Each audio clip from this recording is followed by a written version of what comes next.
Hey guys, it's Ryan Bridge BugMan. I'm coming to you from BugMan headquarters, and I'm right here in the studio. And today we're talking about spiders versus snakes. Yeah, man. Spiders versus snakes. It's going to be cool. It's going to be unique. And you need to pick a team. You can't be both. You have to pick either spiders or team snakes, whichever one you like. Hey, if you don't know who I am, my name's Ryan Bridge. People call me the BugMan. And the reason they call me the BugMan, I go to schools and churches and libraries and birthday parties, kind of cool places like that, and I go out and I teach people all about bugs and insects. I bring a ton of cool bug fun to you guys, and today we're doing it from right here in the studio. All right, today's program, spiders versus snakes. Pick your team. Choose now, because you have to choose one or the other. Again, you can't choose both. This is going to be a cool program. But I need to throw down a disclaimer. The first thing I need to tell you is I am not a snake expert. I'm an insect education expert. I go out and I teach people about insects, not about snakes. So I had to go out and I had to consult people, and I had to talk to people, naturalists and some people in the field who knew a lot about snakes. I don't like going to the internet when I know I have people who can give me good, hard, solid facts about things. So, because the internet's always truthful. No, it's not. So, I go to these people and I consulted people, and I dug up about 10 or 15 cool, neat facts about snakes, and I put those up against some cool, neat facts that I already know about bugs and insects, and we're going to sit here and we're going to compare those today. And at the end of the day, we're going to pick a winner, because one is definitely way cooler than the other.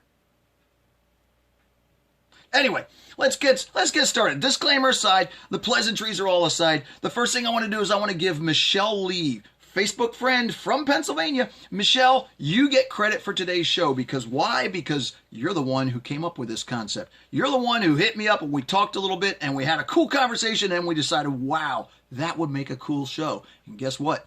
You're right. It makes a very cool show. So I want to thank everybody for being here today. I want to thank you guys for hanging out with me, because we're going to do this, and this is going to be a ton of cool bug and snake fun.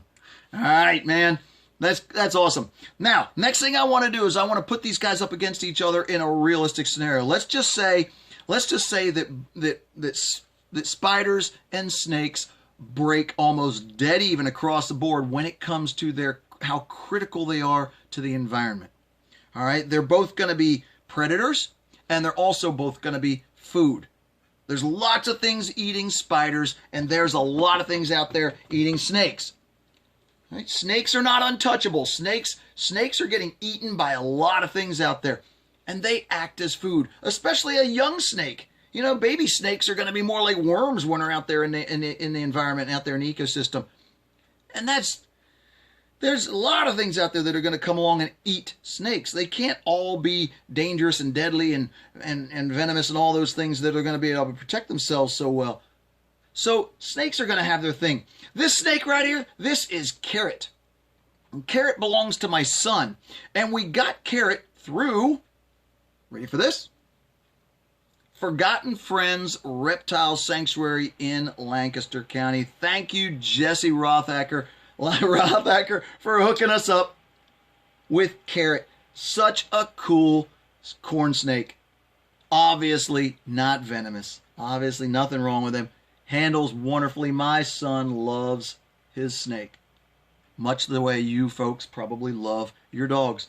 So, they're both going to be critically important to the ecosystem. They break even pretty much across the board, where they're going to be predators, they're going to be prey, and the other thing that snakes and spiders do, they also act as environmental indicators. That means that the researchers and the biologists can go out there and they can see the health and they can see the status of a population of spiders or snakes, and in a lot of cases they can judge how healthy that environment or that habitat is. So they work great for that as well. Lots of reptiles and things help do that. All right, don't get caught up in making them all bad all the time.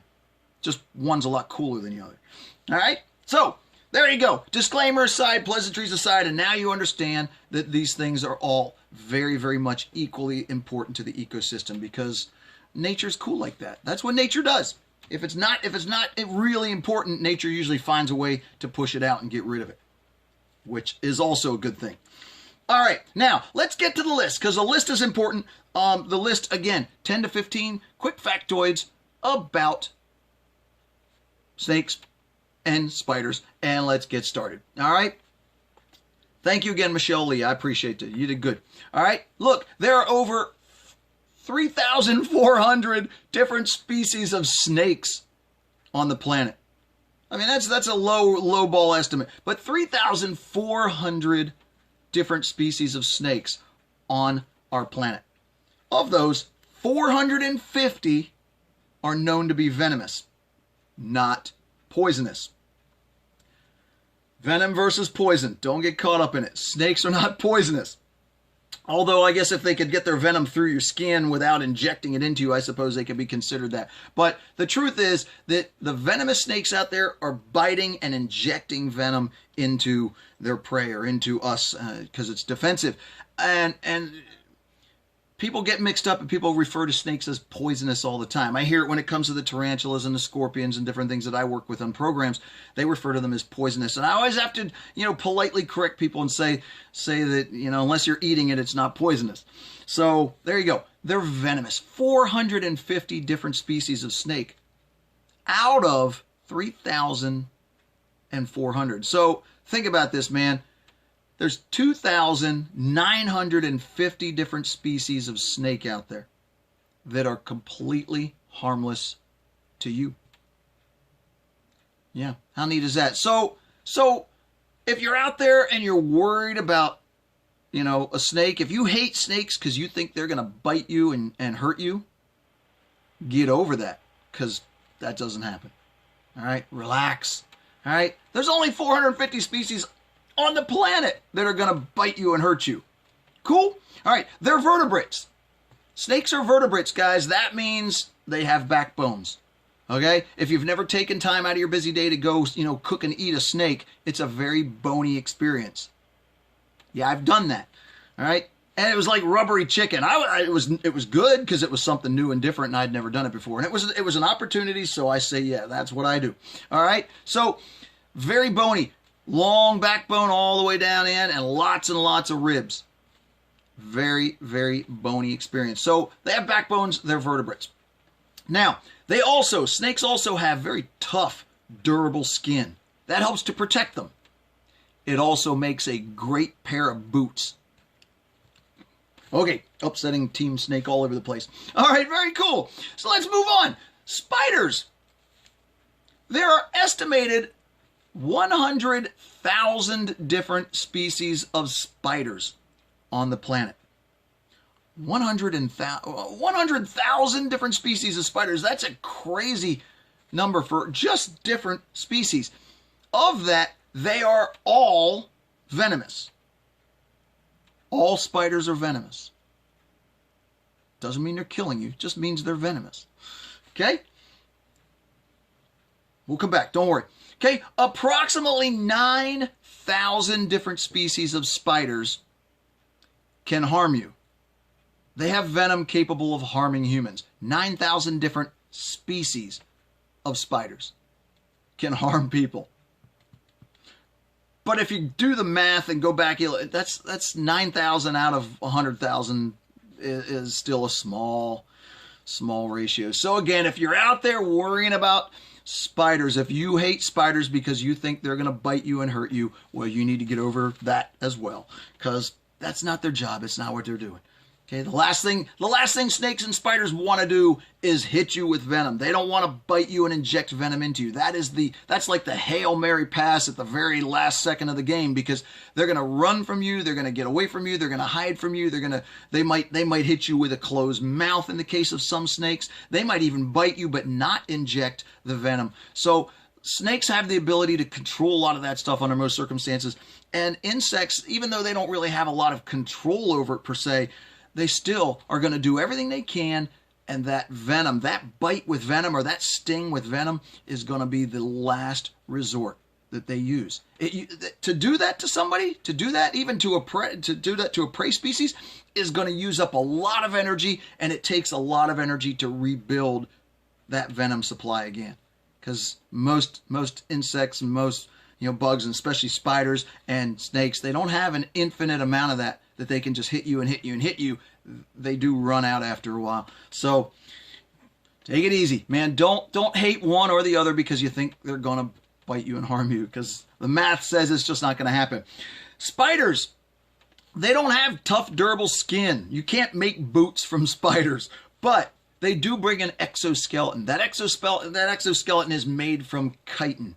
And chitin it's thick and durable and hard. It's kind of like, I like to refer to it as armor, but the reality is it's not actual armor. The truth is, if I took Penelope and I held her and I dropped her from about 20 inches high over this table and she hit, it would probably kill her dead right there. She'd burst open and she'd bleed out. So spiders are very fragile. Even though they bring armor to the battle, it's not armor in the sense that we like to think. It's just an exoskeleton. If you want an idea, you want some sort of aspect of, think of your fingernails as chitin. It's sort of similar. It's something that we kind of have that in common with bugs and insects, where our fingernails are similar to the chitin that is on their that's used to build their exoskeleton. All right, except their exoskeletons probably aren't nearly as durable in some cases. All right, so you get it. Spiders are very, very fragile. Now, all snakes can bite you. And most of them probably will just because they can. Snakes. Yeah. Almost all spiders can bite you. But most of them won't even try. They're just not hardwired to do it. Snakes, I've played with a lot of snakes, and I've been bitten by snakes, and fortunately none of them have been venomous. But spiders, I've played with a ton of different spiders, including black widows and big tarantulas in the rainforest and fun stuff. And you know what, man? Never been bitten. And they're just not hardwired for that. They will do it, I guess, if you got to do something pretty extreme. You got to come after their egg sac, or you have to, you got to be trying to, get them out of their web or whatever it is. If you're messing with a spider, if you're picking a battle with a venomous spider, and they're all venomous, and it bites you, you've gone way, way over the limit. You've done something way out of the box to get that spider to bite you, because spiders just aren't hardwired to do that. They don't want to bite us any more than a snake wants to bite you. But usually snakes bite a lot, much, much faster than spiders ever will. Spiders will run away, or they'll web themselves up, or they'll go down and they'll hide. They'll find ways to stay alive one more day. Biting you is usually the last resort. All right? Venom from a snake bite was good. Venom from a snake bite can affect your circulatory, your nervous, and your musculatory system, as well as it'll also cause external skin necrosis. That means they can eat away and literally dissolve your flesh. Yeah. But guess what? Spider venom can do the same things. So they're going to cut. That's an even draw right across the board, because both venom can do that. Now, let me jump off. Let me talk about venom real quick, because we're going to go into another one here in a minute that's going to get even bigger. But venom is a, and I want to try and keep this simple so everybody understands this, but venom is a protein buildup, and everybody is essentially, and I'm going to generalize that everybody is essentially affected by venom differently. An example would be me. I'm not really affected by bee stings. Bees can sting me, and it hurts for a few seconds or whatever, but really doesn't bother me that much. There are other people out there that are deathly allergic to bee stings.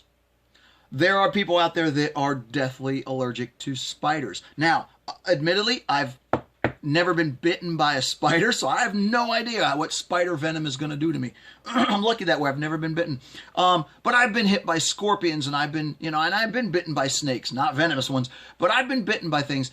So I get an idea. I have a pretty good concept that bees definitely aren't a real problem for me, but snakes might be deadly to me. Any venom, any snake venom. So keep in mind, I think there's a guy even in Pennsylvania, right here in Pennsylvania, that is like immune to rattlesnake venom or something. It's crazy stuff, how our bodies are affected by that. So don't give venom more credit than it's worth. Let's not over dramatize venom. Let's just play it out as it affects everybody a little bit differently. And in some cases, it may affect people a lot differently. All right. Now, of that, pretty cool. Snake bites, not pretty cool. Snake bites cause 100,000 deaths worldwide every year.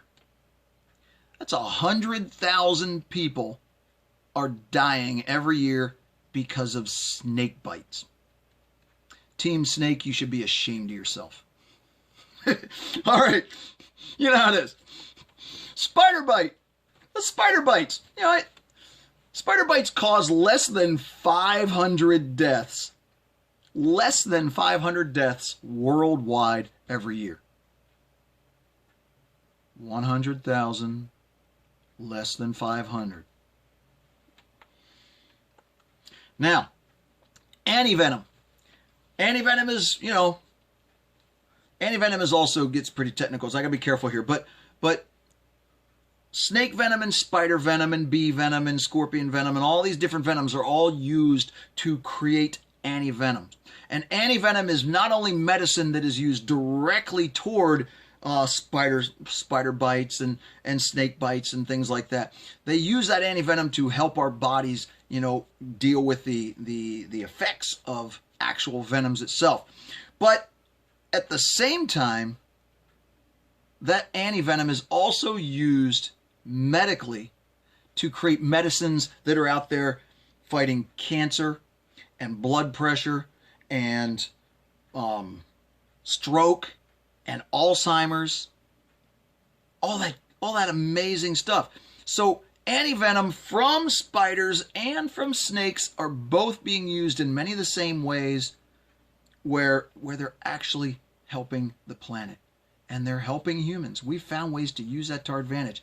So let's not knock venom. Let's not break it down and hate all these things because they have venom. Let's be thankful that a lot of them have venom because we've found neat ways. It's a great pain inhibitor. There's a lot of venoms that are out there being used to help reduce pain. Because you know what?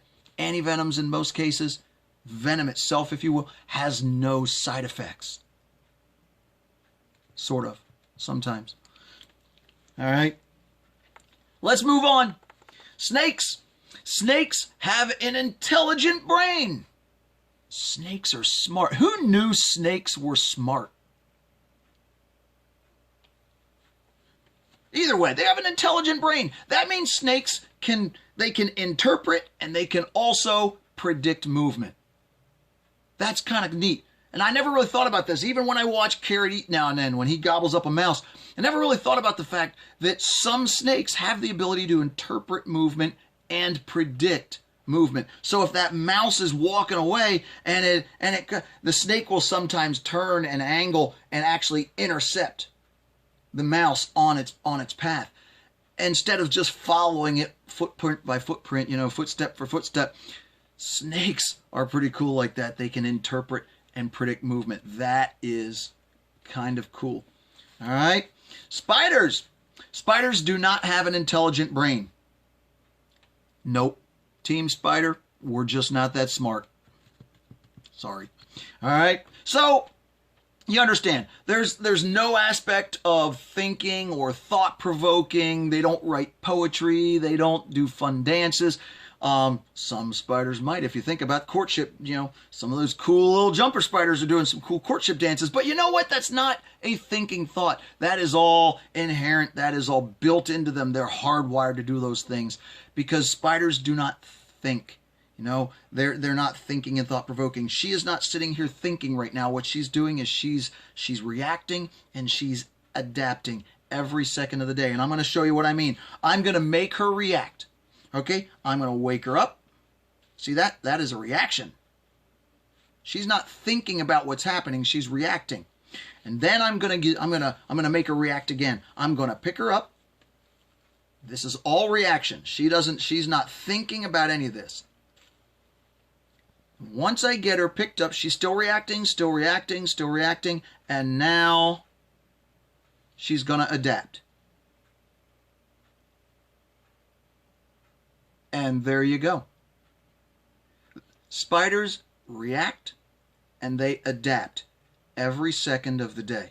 There's no thought process. Their brain is more of an enzyme driven. It just pushes enzyme to the body, and then that enzyme will tell the body what to do, whether it means walk or run or eat or mate or whatever the case is. That enzyme from their little brain pushes down and tells the body what it's supposed to do. Reaction and adaptation. She's going to react and react and react, and now she's going to adapt. And there you go. Pretty simple stuff. And now she's adapting again because I moved her. All right, very good. You get it. Spiders are not smart. Sorry, guys. Snakes. Snakes are smooth and slippery. Let's get Carrot back out. He needs some love too. Snakes are smooth and slippery, and man, are they cold to the touch. This is a chilly snake. Slithery and cold to the touch. And there goes Penelope. She's going to go for a walkabout. Stay here, baby. Let's just stay put. There you go. I need your help. All right, very cool. You know what? Spiders are fuzzy and soft and fun to hold. Nothing cold or slithery about her. Way to go, Team Spider. All right. Moving along. Snakes. Snakes will escape every chance they get. You know what that is? That means they're spoiled and unappreciative. Way to go, Team Snake. Spiders. Spiders are usually going to chill out. They're just going to sit there, and they're going to wait wherever their meal gets delivered every day. Unless they're going to run around like they're on fire. Because that's kind of what they're doing. They might also be stalking their food like a hungry lion, too. All right. Snakes are generally motionless, although Carrot will prove you wrong. Carrot proves that wrong. This snake never stops moving. It just doesn't. I don't see him relax and chill out much at all. He's always on the go, always on the move, always got something on his intelligent brain. I'm not sure what it is. Probably mating or eating, one or the other. But they don't stop moving. But a lot of snakes are motionless, chilling out, and all they're doing is they're soaking up the heat from the sun. Okay? They thermoregulate. They have to do that in order to warm up, or they can cool off. They move in and out of the sunlight, or they move in and out of the water, or whatever they have to do in order to thermoregulate their body. There she goes, walking again. Get back here. There you go. Okay? Spiders, again, they're either sitting still and just chilling out, or they're running around like they're on fire. And spiders sort of come with three speeds. They have a stop and a really slow, or they're going Mach 6. I think that's why people in a lot of cases don't like spiders, is because they get wigged out over the fact that spiders can run so fast. Kind of like those centipedes, those thousand-leggers in your house. I think people don't like them either because they seem like they're just a little too unpredictable. All right? Snakes have really, really poor vision. Just because it's looking at you doesn't mean it sees you.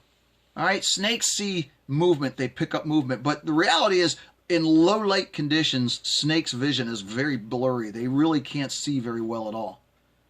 Worse than that, they use their tongues in order to navigate. And Team Snake, that's just weird. I don't care who you are. That's just weird. Spiders don't have tongues. All right? Spiders, they have 8 eyes detecting movement and UV light and sometimes even infrared. That means some spiders see heat. How cool are they? Way to go. All right? The other thing is, some spiders, jumping spiders for instance, have the ability they have what is called distance tracking ability. They can watch movement and they can accurately predict or calculate, if you will, how far away that prey item is, so when they jump on it, they land on it and they don't miss their target. Distance tracking abilities. That is cool. Way to go, Team Spider. Good job. Snakes have blood, like real blood, like normal kind of real blood. All right, it's actual blood. Now, I want to be careful when I get into this because I want to talk about the fact that both snakes and spiders are cold-blooded, but I also want to admit I got baked on Reddit last week when I posted all I did was reposted a Twitter thing that I made that said all insects are cold-blooded, and even though that's true, there is now this new big terminology stuff going on that, because scientists and professional entomologists and such, they like to stay on top of things, and I am all for that. But my audience is, you know what? If you have this big new word that describes what cold-blooded virtually is, if you have that new word and you prefer to use that word, that's fine. But I can assure you that me and my audiences probably don't care. And I can guarantee you that I don't. So I don't go out there and promote to everybody that insects and bugs and everything, spiders are all cold-blooded. I don't probably ever use that in a program, probably ever. But, I mean, if somebody asks about it, yeah, we'll have that talk. But I'm not going to go there and throw the big new terminology out there. And I'm not going to do that here because probably most of us wouldn't be able to pronounce it anyway. All right, very good. So, they're cold-blooded, but take it however you want. Spiders have hemolymph. They do not have blood, not actual blood per se. All right, they have hemolymph. Again, it's an enzymatic kind of fluid. It works as an antifreeze, and it also works as a hydraulic fluid. The blood, the hemolymph inside spiders, allows them to do everything. Everything they do is because of their hemolymph. Very cool. All right, so let's talk about conclusions because I'm running out of time real fast. Let's talk about conclusions, man. Conclusions. There are way more spiders than there are snakes. Way more. Okay? Snakes are tougher, without a doubt. Boots. But spiders are going to bring armor to the battle. Sort of. Snakes. Snakes are evil and they will bite you. Because they can. They don't need a reason. Sometimes they just do it. Shame on you guys. Both have venom, which can be a really bad thing or it can be a really good thing. Remember the Anti-Venom that are out there helping save the world. That's very cool. So, again, the venom I think we can break even on. Snakes kill 99,500 more people than spiders. 99,500 more people. And I'll bet you every one of those more people would probably really like a pair of boots instead. Nobody can make boots from spiders. Just saying. All right. Snakes have an intelligent brain. They're kind of smart. But that will also allow them to plan how to kill you. Spiders might kill you, or at least they might bite you. I don't know, they probably won't kill you, but spiders might bite you, but usually that's if you try to wear them inside your clothing. So don't put spiders inside your clothing and you're probably going to be okay. Snakes, cold and slithery. Yep, he didn't warm up yet. He's still cold and he's still very slithery.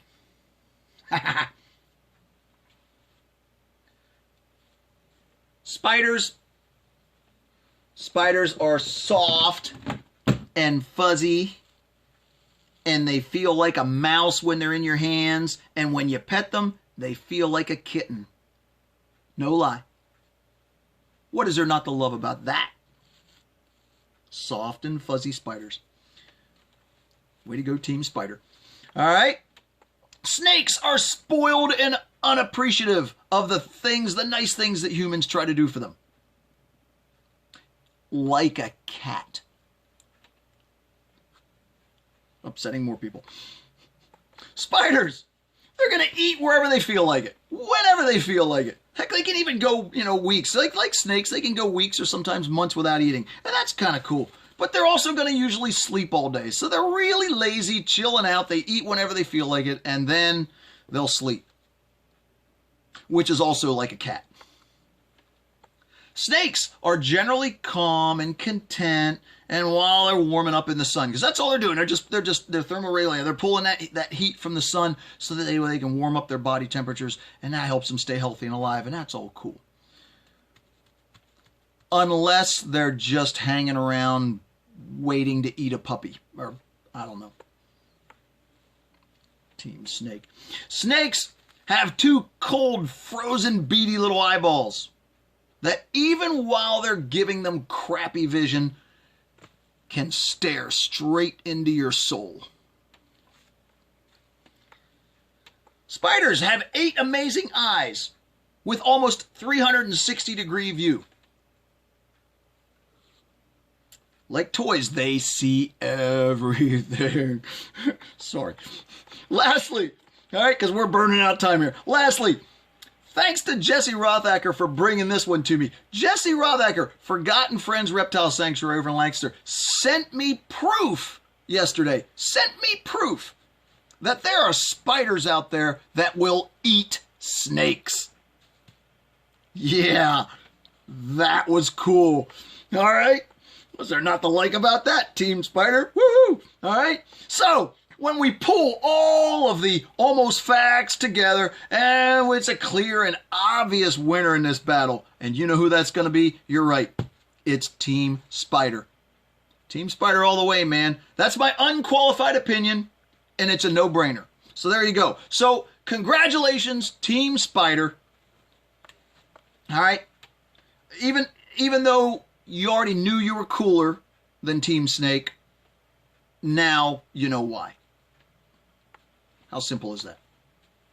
Spiders rule, snakes drool. Ha. All right, guys. Hey, we're all done because I got to get out of here. I've insulted enough people today. So look, all right, if you like what you see here, if you like what's going on, if you like what we do, then let me know, all right? Hit me up here. Hit me up on my website, RyanTheBugMan.com. RyanTheBugMan.com. Or hit me up on YouTube. You know what? I got a ton of cool content on YouTube that you're not going to see here. So go over there, and it doesn't cost any money to subscribe. Just tap the button. Let me know that you like what you see there. Because that's the kind of stuff, if people are liking what's there, then I know to keep pushing that kind of stuff. And then I can also bring some of that over here to Facebook. So very cool stuff. All right.